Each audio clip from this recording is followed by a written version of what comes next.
बोले वृंदावन बिहारी लाल की जय। अब पाप मोचनी एकादशी की कथा कहते हैं।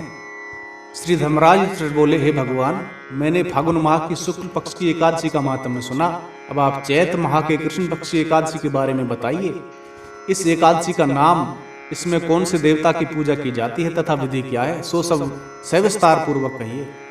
श्री कृष्ण भगवान बोले, हे राजन, एक समय मानधाता ने लोमस ऋषि से ऐसा ही प्रश्न पूछा था। तब लोमस ऋषि ने उत्तर दिया, हे राजन, चैत्र माह के कृष्ण पक्ष की एकादशी का नाम पाप मोचनी है। इसके व्रत के प्रभाव से मनुष्यों को अनेक पाप नष्ट हो जाते हैं। इसकी कथा इस प्रकार है।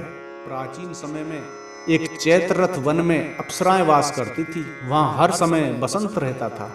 उस वन में एक मेधावी नामक मुनि तपस्या करते थे। वे शिव भक्त थे। एक दिन मंजू घोषा नामक एक अप्सरा उनको मोहित करने के लिए सितार बजाकर मधुर मधुर गाना गाने लगी। उस समय शिव के शत्रु अनंग कामदेव भी शिव भक्त मेधावी मुनि को जीतने के लिए तैयार हुए।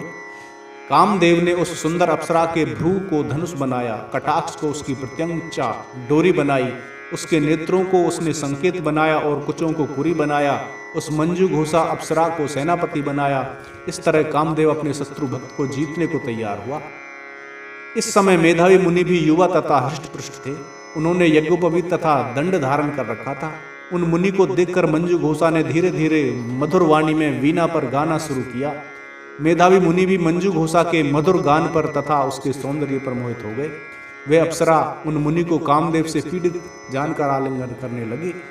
वह मुनि उसके सौंदर्य पर मोहित होकर शिव रहस्य को भूल गए और काम के वशीभूत होने के कारण उन्हें दिन रात्रि का कुछ भी ध्यान न रहा। एक दिन मंजू घोषा ने उन मुनि से कहा कि हे मुनि, अब मुझे बहुत समय हो गया है, स्वर्ग जाने की आज्ञा दीजिए। वे अप्सरा के ऐसे वचनों को सुनकर मुनि बोले, हे सुंदरी, तू तो आज इस संध्या को आई है, अभी प्रातः काल तक ठहरो। मुनि के वचनों को सुनकर वह उनके साथ रमण करने लगी और बहुत समय बिता दिया। फिर उसने मुनि से कहा, हे मुनिदेव, अब आप मुझे स्वर्ग जाने की आज्ञा दीजिए। मुनि बोले, अरे अभी तो कुछ भी समय नहीं हुआ है, अभी कुछ और देर ठहर। इस पर वे अप्सरा बोली, है मुनि, आपकी रात्रि तो बहुत लंबी है। अब आप सोचिए कि मुझे आपके पास आए कितना समय हो गया। इस अप्सरा के वचनों को सुनकर मुनि को ज्ञान प्राप्त हो गया और समय का विचार करने लगे। जब रमन करने के समय का प्रमाण 57 साल 7 माह और 3 दिन ज्ञात हुआ और उस अप्सरा को काल का रूप समझने लगे। वह विकट क्रोधित हुए और तपनाश करने वाली अप्सरा की तरफ देखने लगे। उनके अधर कांपने लगे और इंद्रियां व्याकुल होने लगी। वह मुनि उस अप्सरा से बोले, हे दुष्ट, मेरे तप को नष्ट करने वाली, तू अब मेरे श्राप से पिशाचनी हो जा। तू महान पापनी और दुराचारनी है, तुझे धिक्कार है। उन मुनि के श्राप से वह पिशाचनी हो गई। तब वह बोली, हे मुनि, अब मुझ पर क्रोध को त्याग कर प्रसन्न हो जाओ और इस श्राप का निवारण बताओ। तब मुनि को कुछ शांति मिली और पिशाचनी से बोले, रे दुष्टा, मैं तुझे श्राप से छूटने का उपाय भी बतलाता हूँ। चैत्र माह के कृष्ण पक्ष की जो एकादशी है, उसका नाम पाप मोचनी है। उस एकादशी का व्रत करने से तेरी पिशाचनी की देह छूट जाएगी। इस प्रकार मुनि ने उसको समस्त विधि आदि बतला दी और अपने पिता च्यवन ऋषि के पास गए। च्यवन ऋषि अपने पुत्र को देखकर बोले, रे पुत्र, तूने यह क्या किया? तेरे समस्त तप नष्ट हो गए हैं।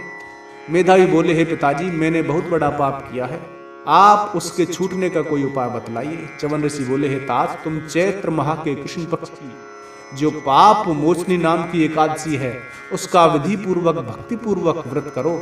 उनके वचनों को सुनकर मेधावी ऋषि ने पाप मोचनी एकादशी को विधि पूर्वक उपवास किया।